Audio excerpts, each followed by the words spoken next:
8 اصل و قانون زندگی. این ویدیو ترجمه و خلاصه است از محتوای اصلی منتشر شده در کانال The School of Life در یوتیوب.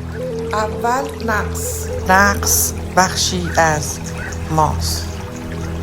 ما انسان ها ذاتاً ناقصیم. هیچ کس کامل نیست. با تمام هوش و علممون هنوز هم پر از ترس، تردید، حسرت، اشتیاق و اشتباهی.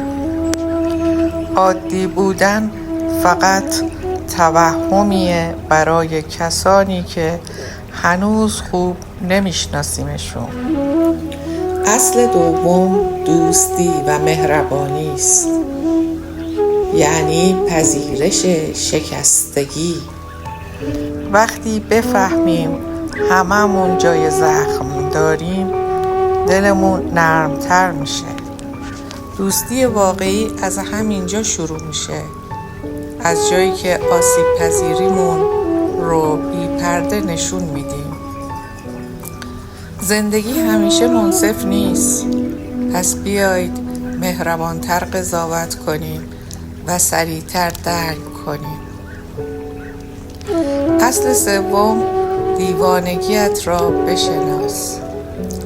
هیچ کس کاملا عاقل نیست. بلوغ یعنی بفهمیم کجاها دیوانه ایم و بتونیم به موقع به دیگران هشدار بدیم. بیشتر این دیوانگی ها ریشه در کودکی دارند و این نه تقصیر خانواده هاست، نه نشانه ضعف، فقط بخشی از انسان بودن ماست. اصل چهارم حماقتت را بپذیر. احمق بودن ترسناک نیست. انسان بودن یعنی اشتباه کردن. ما روی سیاره‌ای زندگی می‌کنیم که پر از آدم‌های احمق مهربونه. وقتی اینو بپذیری، راحت‌تر با خودت کنار میای و دست دوستیت رو به سمت بقیه دراز می‌کنی. اصل پنجم کافی بودن بهتر از کامل بودن است. کمال هدف نیست. به اندازه کافی خوب بودن یعنی با خودت آشتی کنی.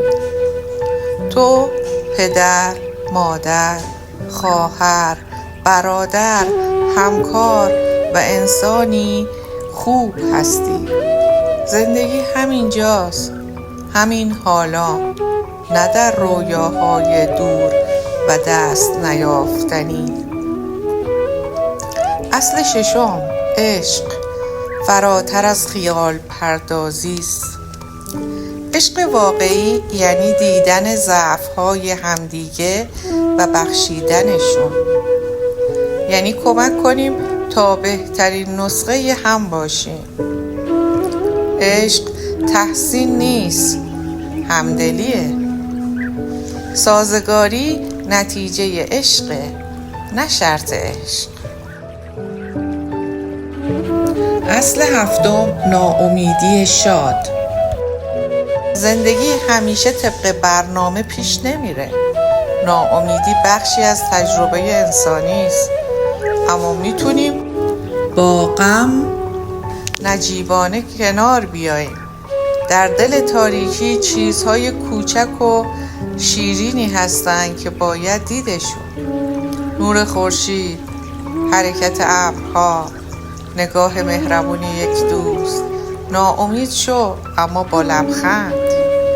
و اصل هشتم خودت رو فراتر ببر. ما مرکز جهان نیستیم و این خوبه. ما ذره هایی هستیم در گوشه ای از هستی بیکران. این فروتنی کیهانی آرامش بخشه. یادمون میندازه که زندگی فقط تقلا نیست، بلکه فرصتیه برای دیدن، فهمیدن و رها شدن از غرور. و در نهایت ما همه اینها رو در تئوری میدونیم، اما در عمل فراموش میکنیم. پس باید مرور کنیم، تکرار کنیم، هر روز یا حداقل هر هفته.